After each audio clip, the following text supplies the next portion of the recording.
Actually നമുക്ക് വിധിക്കാൻ പറ്റില്ല. ഇപ്പൊ എന്താ സംഭവിച്ചത്? വിധിച്ചു എല്ലാരും കൂടെ ഷിംജിതയാണ് കുറ്റക്കാരിന്ന്. അത് തെറ്റാണ്. ഓ പൊതുവാൾജി എനിക്കിനെ ചോര കളക്കണ്ടട്ടാ. ഏറ്റവും ശരി നിശ്ചയിക്കാൻ നിങ്ങളാരാ? വലിയ ന്യായാധിപം വന്നിരിക്കുന്നു. ചേർത്ത് പിടിക്കുന്ന നിങ്ങളും കുറ്റക്കാരാണ് ഈ പൊതുസമൂഹത്തിൽ. തമ്പുരാട്ടിയുടെ വീറൊക്കെ ഇവിടത്തെ ഞൊത്ത തമ്പുരാക്കന്മാരോട് കാണിച്ചാൽ മതി, ഇവിടെ ചെലവാവില്ല. കൊച്ചിപ്പോ ഇവിടെയാണ് നമ്മളിത് പുരുഷനും സ്ത്രീയായി നിന്നൊരു ജെൻഡർ വാർ അല്ല. നമുക്ക് ഇതിനിടയിൽ ഒരു കൺസെൻസസും സമവായം കണ്ടുപിടിക്കണം. ഇവന്മാരുടെ അടുത്തൊക്കെ ഇത് പറഞ്ഞാലും മനസ്സിലാവുകയോ ഇല്ല. എന്തുകൊണ്ടാണ് വനിതാ കമ്മീഷൻ മികച്ച രീതിയിൽ പ്രവർത്തിക്കുന്നുള്ളൂ, മനുഷ്യാവകാശ കമ്മീഷൻ ഉണ്ടെങ്കിലും അതേപോലെ പുരുഷ കമ്മീഷൻ വേണമെന്നും നാളെ ഒരു ദീപക് ഉണ്ടായിരുന്നു. നാളെ ഒരു ദീപകിന് പ്രശ്നമുണ്ടെങ്കിൽ ഇടപെടാനും അടിയന്തരമായി സപ്പോർട്ട് ചെയ്യാനും ഒരു മെക്കാനിസം വേണം. അത് സ്ത്രീ ഓൾറെഡി മനുഷ്യാവകാശ കമ്മീഷൻ ഉണ്ടെങ്കിൽ വനിതാ കമ്മീഷൻ ഉണ്ടല്ലോ. അതേപോലെ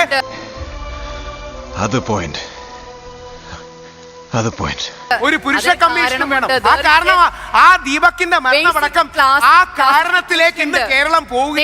കേരളത്തിലെ പ്രസംഗത്തിനിടയ്ക്ക് ഒരു സെക്കൻഡ് എനിക്ക് തരുമോ? പിന്നെന്താ ഒരു ഗ്യാപ്പിൽ സംസാരിച്ചു? സാറിന്റെ ഈ ചാനലിൽ വെറുതെ ഒരു പോൾ എടുത്തു നോക്കുക, പുരുഷ കമ്മീഷൻ വേണമെന്ന്, മെൻസ് കമ്മീഷൻ വേണമെന്ന്. ഇന്ന് രാജ്യസഭയിലും കേരളത്തിലും അടക്കം 90% ആൾക്കാരും പറയും ഇത് കാലഘട്ടത്തിന്റെ ആവശ്യമാണ്.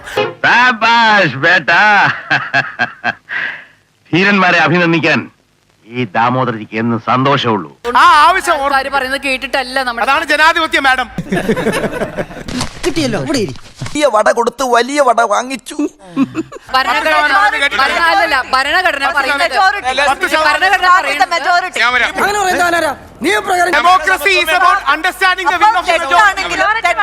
ഇവിടെ കിടന്ന് അലമ്പുണ്ടാക്കരുത്. ഞാൻ അലമ്പുണ്ടാക്കൂടാ.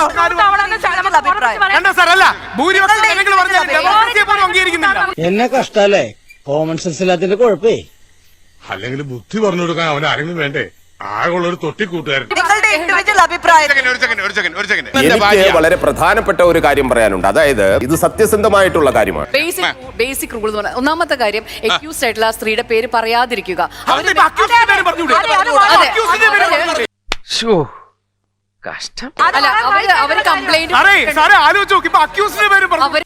മൊട്ടയടിച്ചപ്പോ എല്ലാവർക്കും ഓഹോ, ഇന്ത്യയിൽ ആദ്യമായി വട്ടോളി മൊട്ടയടിപ്പിച്ചപ്പോ എങ്ങനെ ഉറപ്പിക്കുന്നു?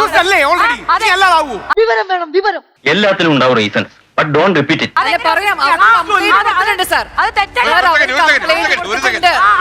എന്ത് നേടാ കുറെ നേരമായല്ലോ പറന്ന് പറഞ്ഞോണ്ടിരിക്കുന്നത്. ആള് നോർമൽ അല്ലാന്ന് തോന്നുന്നു.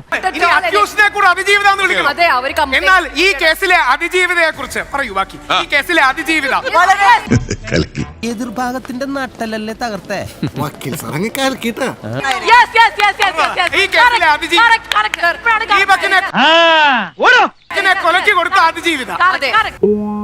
നന്നായിട്ടുണ്ട്. നിങ്ങൾ ആൺകുട്ടികൾ നോക്കണേ, ഒരുത്തം മരിച്ചു കിടന്നാൽ പോലും മര്യാദ കാണിക്കുന്നില്ല. ഈഗോ ബാധിച്ചിട്ട് കണ്ണും ചെവിയൊക്കെ പോയി കിടക്കണ്. സാർ കോമൺ മാന്റെ പ്രശ്നം ഒന്ന് മനസ്സിലാക്കി. ദീപകിന് നീതി കിട്ടണം എന്ന് തന്നെയാണ് പറയാനുള്ളത്. അതായത് മനസാക്ഷിയുള്ള ഒത്തിരി ലേഡീസ് ഇവിടെ ഉണ്ട്.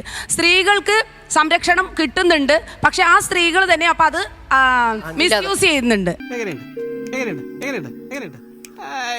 ഞാൻ നമ്മുടെ പാർട്ടിയുടെ ഇമേജ് വർദ്ധിപ്പിക്കാൻ വേണ്ടി ആലോചിക്കുമ്പോ പക്ഷെ ആ സ്ത്രീകൾ തന്നെ അപ്പൊ അത് മിസ്യൂസ് ചെയ്യുന്നുണ്ട്. വ്യാജ പരാതിന്മേൽ നമുക്ക് നടപടി ഉണ്ടാവണം. ഒരു പൂവെടുത്ത് ചെവിയിൽ വെച്ചിട്ട് റോഡിൽ കൂടി ഒന്ന് ഓടിയാലോ എന്ന് ആലോചിച്ചിരിക്കുകയാണ് ഞാൻ. ആ വീഡിയോ നമ്മൾ ക്ലോസ് ആയിട്ട് നിരീക്ഷിക്കുമ്പോൾ ഇവർ ആദ്യം പോസ്റ്റ് ചെയ്ത വീഡിയോ നമ്മൾ നോക്കുന്ന സമയത്ത് അയാളിൽ ഒരു ഭാവവ്യത്യാസവും കാണുന്നില്ല. ഇങ്ങനെ ഒരു ശ്രമം നടത്തുന്ന നമ്മുടെ പറഞ്ഞ പോലെ മൂവ്മെന്റ് മനസ്സിലാവുമെന്ന് പറഞ്ഞ പോലെ ഈ ഒരു മൂവ്മെന്റും അവിടെ ഇല്ലായിരുന്നു എന്നുള്ളത്. അതാണല്ലോ ബാക്കി പോലീസ് അന്വേഷിക്കട്ടെ.